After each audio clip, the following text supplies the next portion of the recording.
Hey guys, what's happening? Welcome to Everything Scuba. I am Lyle. I'm Josh. We are dive instructors here in the Great Midwest, and also on the St. Croix in the Caribbean. And the Florida Keys. Our channel, if this is the first time viewing it, we are here dedicated to talking about everything about scuba diving, and so welcome. We're glad you found us. And if you're like us and you love to scuba dive, Dive into Everything Scuba. Hit that subscribe button, ring the bell, tell your mama, tell your friends, come and visit. yeah, tell everybody you know. So today we're going to cover kind of a scary topic. As you saw in the introduction there, a few years back, there was a movie called Open Water. Kind of showed the story of two divers who came up from a dive and the dive boat isn't there anymore. They're in the middle of open water all by themselves.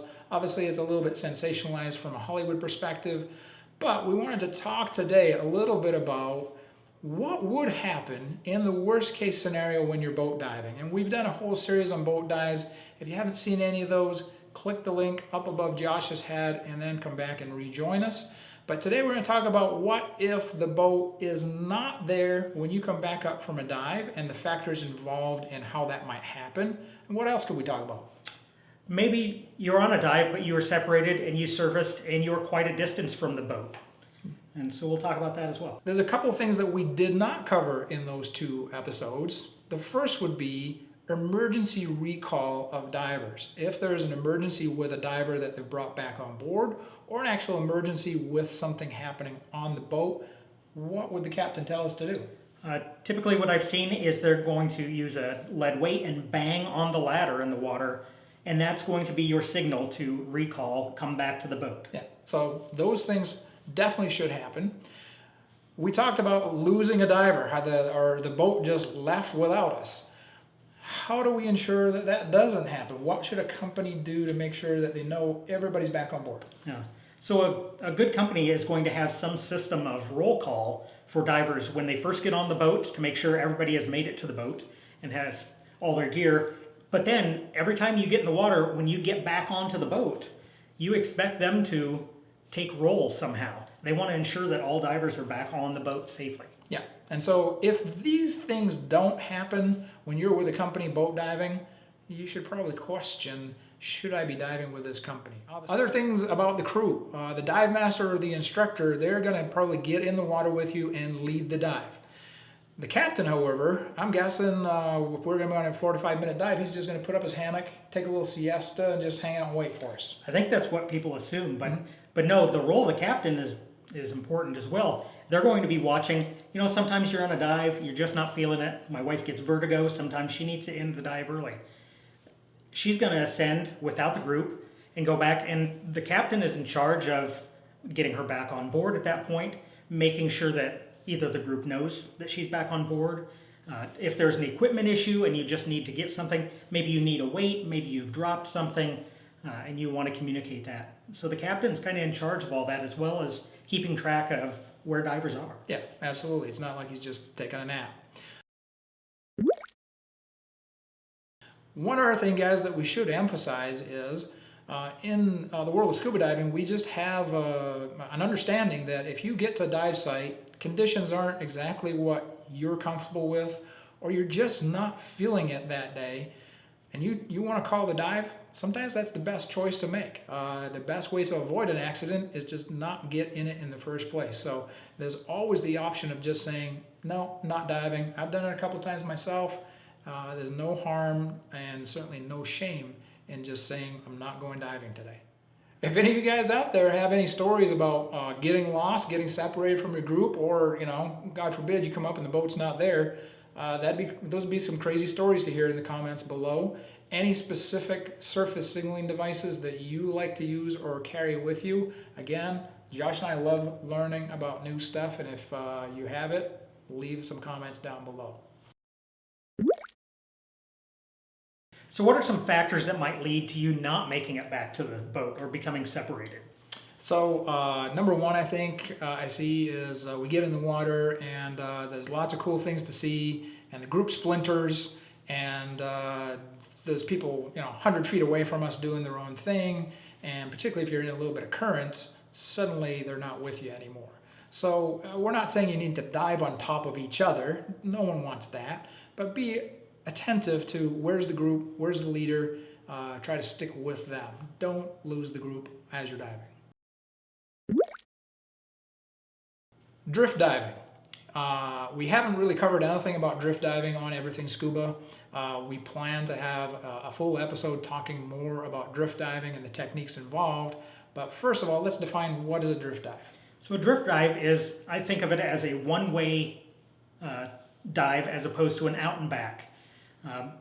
As I've been told, if you've seen Finding Nemo, Nemo gets on the underwater superhighway and helps propel himself along. Yeah, that's where he meets Crush. This guy's never seen Finding Nemo. Can you even believe it? I mean, one of the greatest movies of all time. But there are some specialties or techniques that you need to know if you're going to be drift diving. Yeah.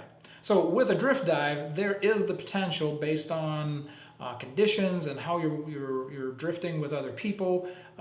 Maybe you accelerate ahead of the group, or the group accelerates away from you, and you could more easily become separated.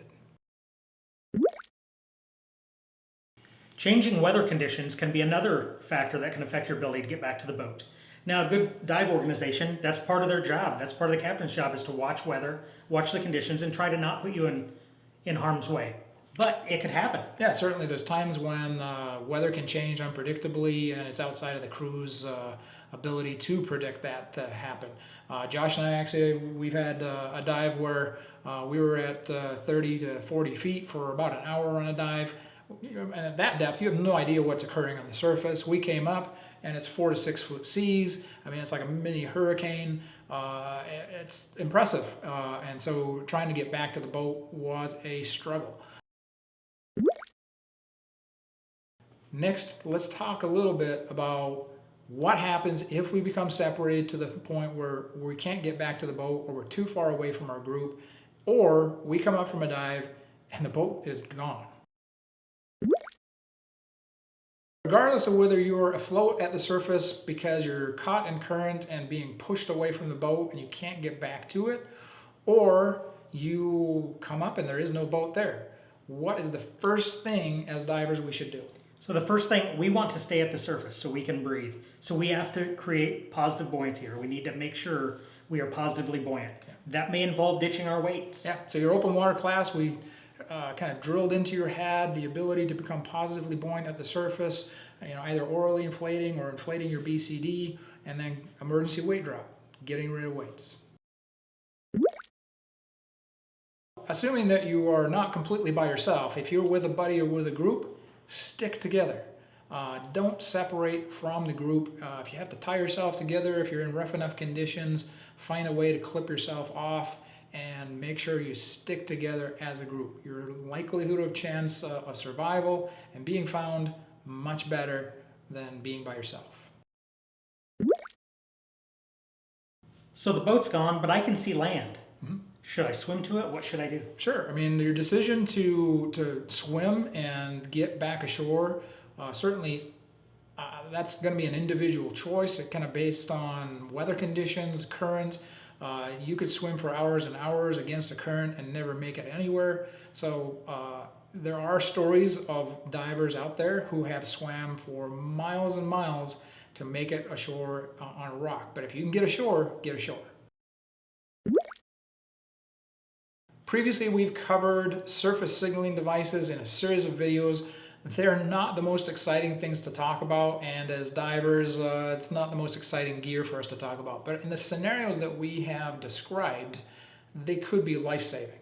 And so if you haven't seen that series, click the link up above Josh's head, go check those out. But the first thing we're going to talk about is noisemakers at the surface. This is my favorite noisemaker.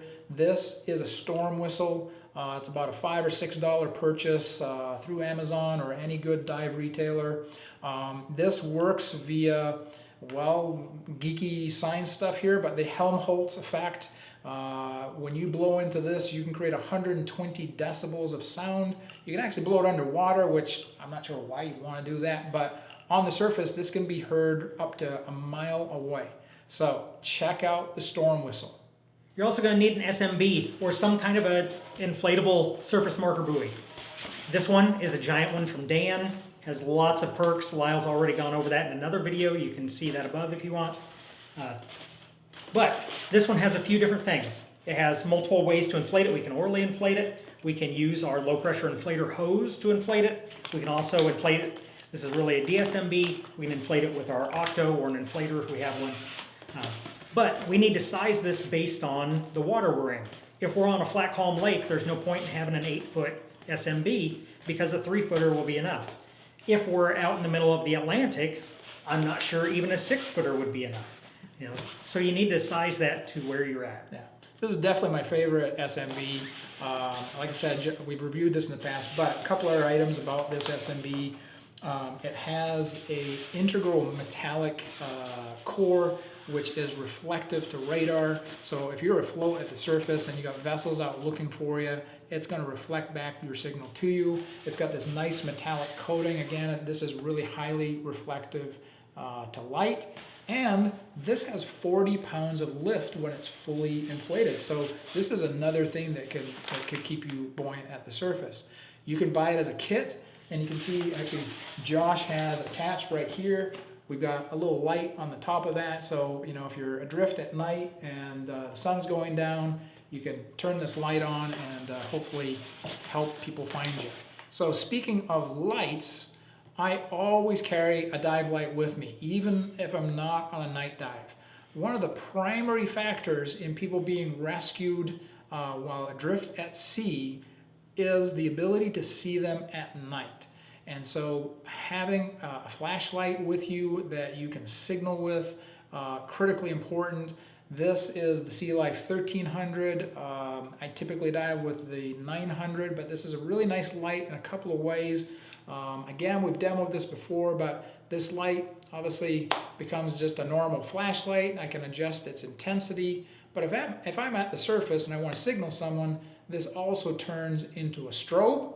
And if we have a passing vessel, one more click and hey presto, I've got an SOS signal.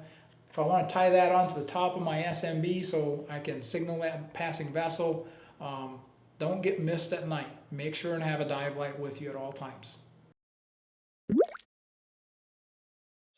Another thing you can do if you're afloat at night is turn your SMB into a giant lightsaber by shining your flashlight up through the SMB. Check this guy out. For those high-tech divers, or those who are especially precautious, check out this link up here above my head of the Nautilus Lifeline Marine Rescue Radio. Lyell did a great little video on it, but this is another. It's a product that in an emergency you can signal it. It will broadcast your exact location on the marine emergency channels for 35 miles surrounding you. Yeah, and there's actually some liveaboards actually require that you wear this. If you travel with Nautilus liveaboards, they require that you wear that GPS unit, and it's saved multiple divers' lives over the years. So we definitely covered kind of a scary topic today in terms of being separated and lost at sea, or coming up and there's absolutely no boat there after your dive. Surface signaling devices, they're not the sexiest and most exciting things to talk about, but they're absolutely an essential part of every diver's armamentarium. Now go check out these other Everything Scuba videos.